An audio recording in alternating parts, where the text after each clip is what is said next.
خاندان میں حاضر ہیں۔ پر یہاں ہے کہ ایک تو اس کا موقع بھی ہے، حالانکہ دوسری ترتیبات کے لیے آئے ہیں، لیکن بچوں کے خاص طور سے بچوں کا سیمینار کے سلسلے کا اور پھر دوسرے ساہتیہ اکیڈمی کا آپ کو ایوارڈ مل چکا ہے، بہت ایوارڈ اس نے ملے ہوئے کہ گنوائے نہیں جا سکتے۔ تو میں درخواست کر رہا ہوں کہ اپنا سلام بھی اور کچھ کہانی بھی خواتین حضرات آداب، السلام علیکم۔ کہ اب چلے گئے ہیں کہ نارائن ساکی صاحب تو کنور مہندر سنگھ بیدی صاحب کے یاد میں انہوں نے جو ایک سلسلہ جاری کیا ہے کہ ہر ماہ وہ 2 تخلیق کاروں کو چنتے ہیں اور پھر انعام سے نوازتے ہیں۔ تو ظاہر ہے کہ اس میں عقیل صاحب اور کے این نارائن ساکی صاحب دونوں مبارکباد کے مستحق۔ تو میں ایک افسانچہ سناؤں گا۔ افسانچے کا عنوان ہے ضرورت۔ عورت ہو مرد نہیں، اپنی اوقات میں رہا کرو، یہ مردوں کا سماج ہے، عورتوں کا نہیں۔ زمانہ چاہے جتنی ترقی کر لے، چاہے جتنے سرکاری غیر سرکاری کمیشن اور این جی او شور مچائیں، سماج ہمیشہ مردوں کا ہی رہتا ہے۔ آئے دن اپنے شوہر شمیم کے اس طرح کے طعنے سنتے سنتے عارفہ کا صبر جواب دینے لگا تھا۔ شادی سے پہلے ہی وہ دہلی کے جمنا پار علاقے میں سرکاری اسکول میں اردو ٹیچر ہو گئی تھی، لیکن شمیم کے پاس کوئی مستقل نوکری نہیں تھی۔ وہ کسی چھوٹے سے اردو اخبار میں سب ایڈیٹر تھا۔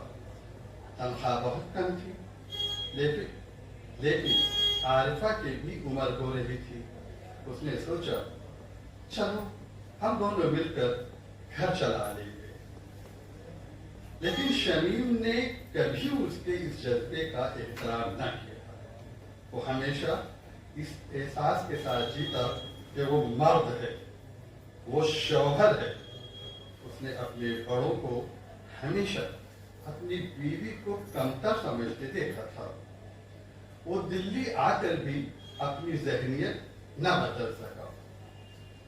دلچسپ بات یہ ہے کہ وہ گھر سے باہر خواتین کو اپنی لچھے دار بالوں سے گرویدہ بنائے رکھتا، لیکن گھر میں وہ اپنے اجداد کی طرح ہی شوہر نظر آتا۔ وہ بیوی کو صرف ایک عورت سمجھتا، عورت۔ جب بھی وہ کہتا کہ تم عورت ہو، اس کے جواب میں عارفہ یہ کہنا چاہتی تھی تم کیا جانو عورت ہونے کے معنی، لیکن کبھی بھی وہ یہ کہہ نہ سکی۔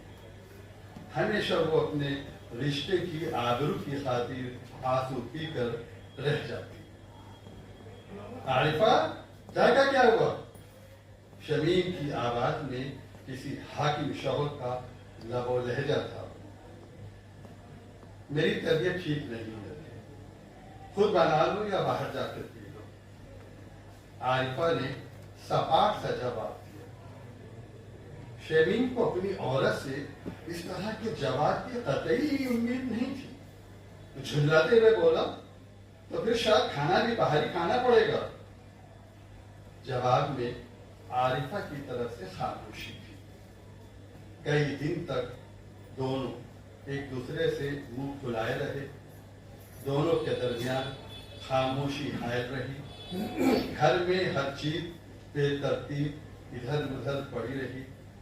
میلے کپڑے، ہر طرف دھول، بدبو، منحوس سا ماحول اور گھر میں اندھیری سی خاموشی نے شمیم کو کسی حد تک توڑ دیا۔